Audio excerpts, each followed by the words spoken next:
Знаете, в чем проблема? Когда вот вы делаете что-то по шаблону, все должно быть остальное идеально. Даже здесь прям видно, палитесь. Вы сделали, ну, довольно-таки красивую работу, да, вот сделали optical layers, вот такие вот переходы интересные.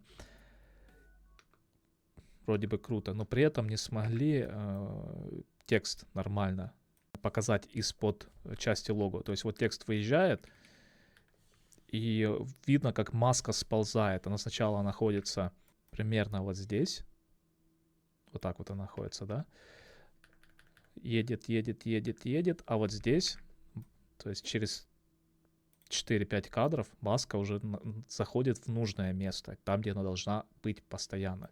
И вы с такой простой задачей не справились, но при этом сделали, ну, такое вот появление. Поэтому отсюда я делаю вывод, что, вероятнее всего, вы использовали шаблон.